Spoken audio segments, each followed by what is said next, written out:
আসসালামু আলাইকুম ওয়া রাহমাতুল্লাহ। প্রিয় দর্শক, আজকে আমি এমন একটি দোয়ার কথা বলবো, সত্যি দোয়াটি আমাদের জন্য খুবই গুরুত্বপূর্ণ একটি দোয়া। প্রিয় দর্শক, যারা খুব বেশি কষ্টে এবং বিপদের মধ্যে আছেন তারা এই দোয়াটি মাত্র একবার পড়ুন।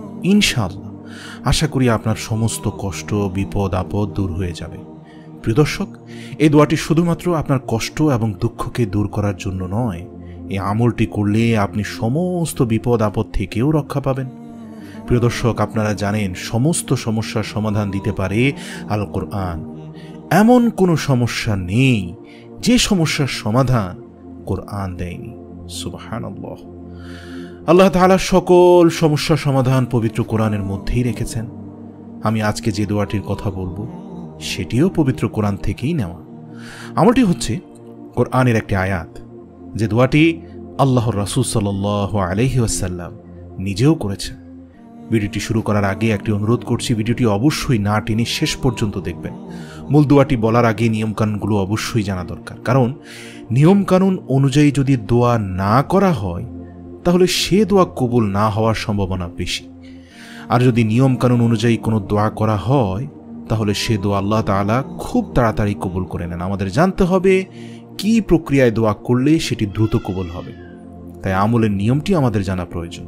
এই দোয়াটি প্রত্যেক দিন ফরজ নামাজের পর একবার করবেন, আর নামাজের পর যদি মনে না থাকে তাহলে অন্য কোনো ভালো সময় দোয়াটি করবেন। দোয়া কবুলের সবচেয়ে ভালো সময় হচ্ছে ফরজ নামাজের পরে।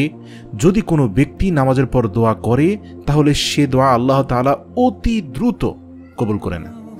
সেক্ষেত্রে প্রতিদিন 5 ওয়াক্ত সালাতের পর এই দোয়াটি করবেন। দোয়াটি পড়ার আগে 3 বার অথবা 5 বার দুরুদ শরীফ পড়ে নেবেন। দুরুদ শরীফটি হতে পারে দুরুদ ইব্রাহিম অথবা সবচেয়ে ছোট দুরুদ সাল্লাল্লাহু আলাইহি ওয়াসাল্লাম, কেননা এতটুকু পড়া দ্বারাও দুরুদ আদায় হয়ে যায়। সুবহানাল্লাহ। দোয়া কবুলের অন্যতম সময়গুলোর মধ্যে একটি সময় হচ্ছে দুরুদ শরীফ পড়ার পর দোয়া করা। অর্থাৎ দুরুদ শরীফ পাঠ করার পর যদি কেউ দোয়া করে তাহলে মহান রব্বুল আলামিন সে দোয়াটি কবুল করে নেন। সে দোয়াটি হলো রাব্বানা আতিনা ফিদ দুনিয়া হাসানা। এর অর্থ হচ্ছে, হে আমার প্রভু, হে আমার প্রতিপালক, আপনি আমাকে দুনিয়ার সমস্ত কল্যাণ দান করুন। দোয়াটি খুব ছোট, আমরা অনেকেই জানি, কিন্তু এর অর্থ হয়তো আমাদের অনেকেরই মুখস্থ নেই। আপনি যদি একবার দিল থেকে অর্থটা অনুধাবন করে দোয়াটি করেন, 2 চোখের পানি ছেড়ে দিয়ে মনে মনে ভাববেন যে হে প্রভু, দুনিয়ার সমস্ত কল্যাণ আপনার কাছে চাইছি, আর মুখে আরবিতে বলবেন রব্বানা আতিনা ফিদ দুনিয়া হাসানা। হে আল্লাহ, দুনিয়ার সকল হাসানা আমাকে দান করুন। এর ফলে আল্লাহ তাআলা আপনার সকল কষ্ট, দুঃখ দূর করে দিবেন ইনশাআল্লাহ, এবং সুখ শান্তির ব্যবস্থা করে দিবেন। দ্বিতীয় অংশ যেটি পড়বেন, ওয়াফিল আখিরাতি হাসানাহ ওয়া কিনা আযাবান নার। হে প্রভু, আপনি আখিরাতেও আমাদেরকে মুক্তি দান করুন এবং জাহান্নামের আগুন থেকে আমাদেরকে রক্ষা করুন। প্রিয় দর্শক, কেউ যদি দ্বিতীয় অংশ বাদ দিয়ে শুধু রব্বানা আতিনা ফিদ দুনিয়া হাসানাহ এতটুকু দোয়া করতে চান তাহলেও কিন্তু তার দোয়া আদায় হয়ে যাবে। অথবা চাইলে পুরো দোয়াটি করতে পারেন। আমরা বেশি বেশি এই দোয়াটি পাঠ করব।